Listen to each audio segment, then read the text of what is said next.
প্রতিদিন সকালে উঠে নিজের জীবনের স্বপ্নগুলো মনে করো। বড় হোক বা ছোট, সবই গুরুত্বপূর্ণ। স্বপ্ন হলো জীবনের গ্লাসের উপরে লেখা রঙিন ছবি, যা আমাদের পথ দেখায়। অনেকেই স্বপ্ন দেখেই থেমে যায়, কাজটা শুরু করতে ভয় পায়, কিন্তু ভয়ই সবচেয়ে বড় বাধা। ভয়কে গ্রহণ করে এগিয়ে চলতে পারলে জীবনে অনেক কিছু সম্ভব।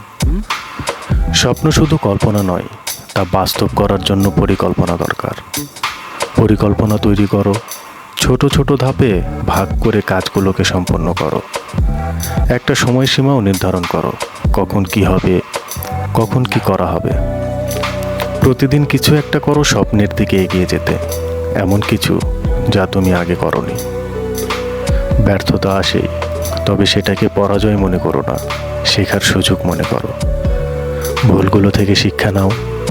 যারা চেষ্টা করে তারা মাঝে মাঝে পড়ে, কিন্তু উঠে দাঁড়ায়।